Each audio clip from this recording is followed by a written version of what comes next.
The 1893 World's Columbian Exposition brought 27 million visitors to Chicago in 6 months, nearly half the country's entire population.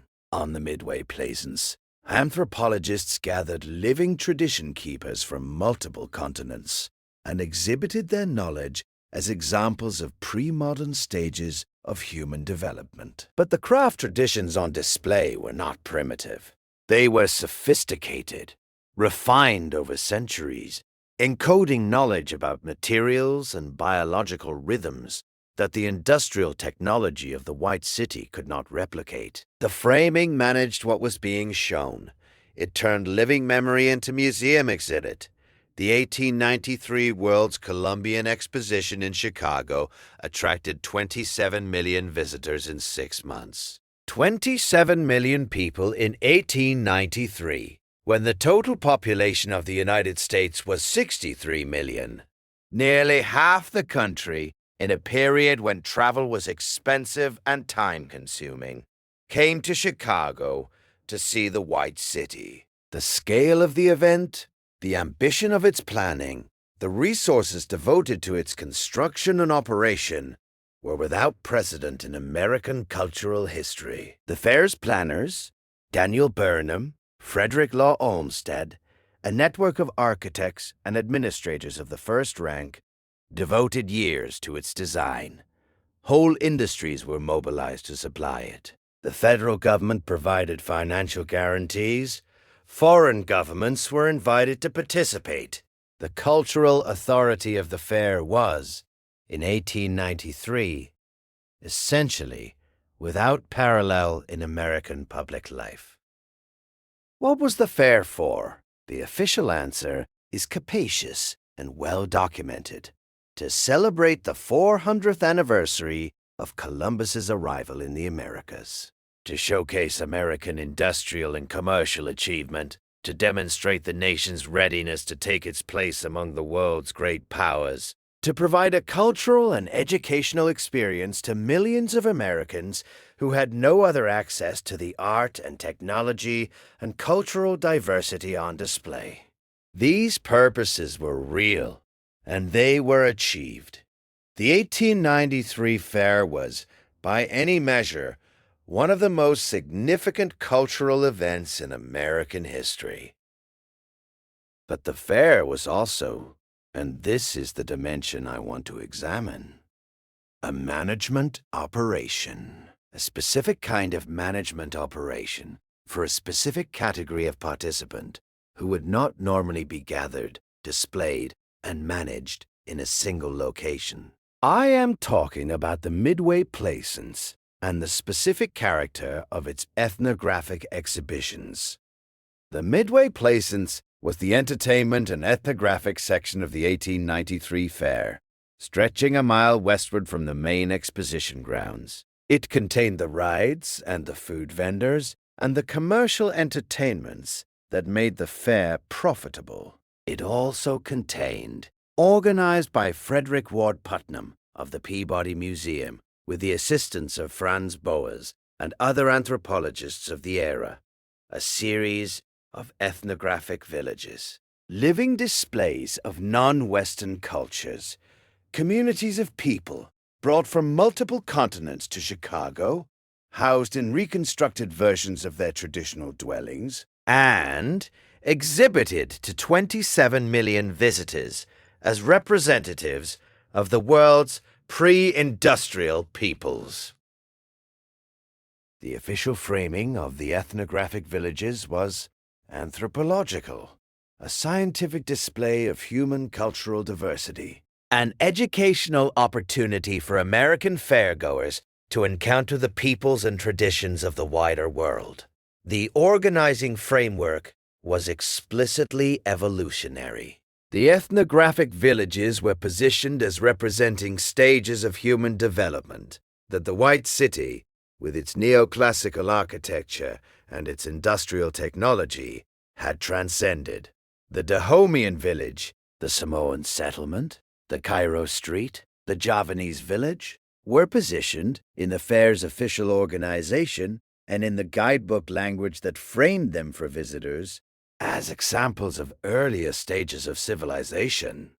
Interesting, colorful, educationally valuable, and primitive relative to the achievement represented by the White City. This framing served a specific function that goes beyond the racism of late 19th century anthropological theory, though it certainly includes that. The framing managed the significance of what was being displayed, because what was being displayed in the ethnographic villages of the Midway Plaisance and of the other fairs in the series was not the quaint primitivism that the evolutionary framing suggested. What was being displayed was memory. Living memory, knowledge systems, technical traditions, material cultures, astronomical and calendrical traditions that predated the reset, and that the populations of the ethnographic villages had maintained through the inheritance period intact. The Anishinaabe delegate who demonstrated birch bark canoe construction at the fair was not demonstrating primitive technology. They were demonstrating a technical tradition of extraordinary sophistication, refined over centuries, encoding knowledge about materials, about hydrodynamics, about the specific properties of specific biological materials in specific environmental conditions that the industrial technology of the White City was not capable of replicating. The technical knowledge of the craft traditions displayed in the ethnographic villages was not less sophisticated than the industrial knowledge of the main exposition. It was different in kind, organized around different principles, oriented toward different relationships between human beings and their material environment. Why gather this knowledge, this living memory at a single location? The official answer is education. The anthropological answer is documentation.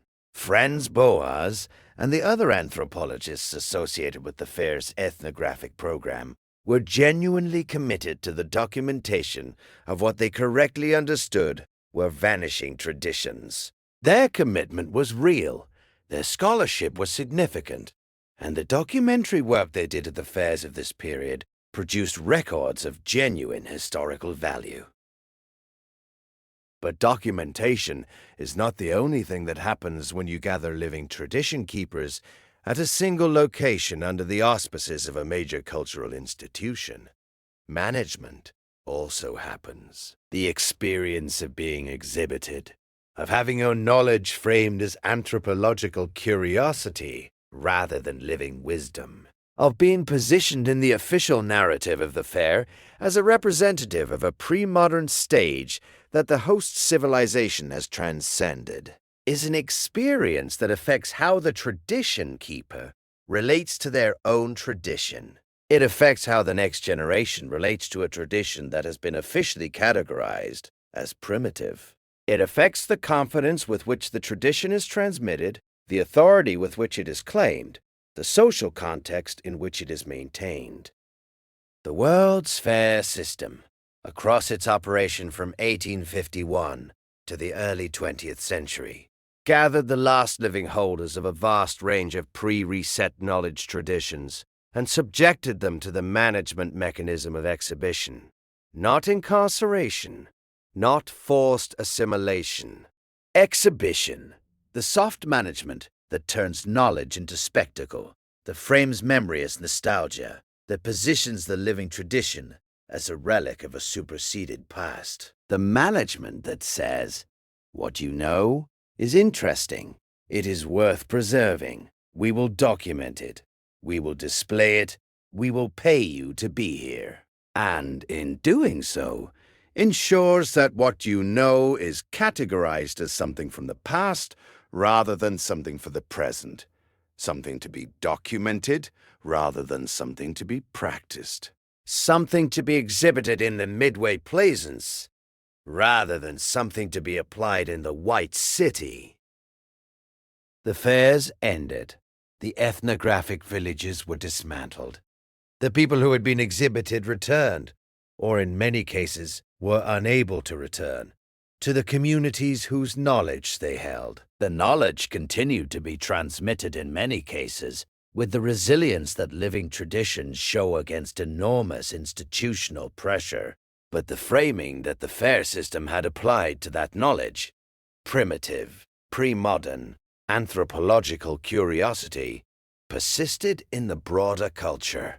The management was not just the fair itself. The management was the cultural framing that the fair produced. The millions of visitors who encountered the ethnographic villages returned to their communities with a specific understanding of the relationship between the White City's industrial achievement and the Midway. Plaisances displayed traditions, an understanding that positioned the traditions as the past and the industry as the present, as the direction of development, as what civilization looked like when it had moved beyond the stage represented by the people in the village. That framing is what the fair was for, in the dimension I'm examining. Not the only thing it was for, but the essential cultural work that the fair's design performed, the positioning of the surviving memory of the pre-reset world as primitive, as pre-civilizational, as something to document and display and move beyond, rather than as the legacy of a civilization that the White City's neoclassical facades were themselves built from, rather than as the living knowledge of the people who had survived the reset and who maintained, in their technical traditions and their calendrical systems and their material cultures, the most direct living connection to the world that the official history of the White City was designed to make it impossible to remember. The fair is long over. The White City is gone. The Palace of Fine Arts in San Francisco, one of the few surviving World's Fair structures, is now an arts venue. The ethnographic villages are in the anthropological literature.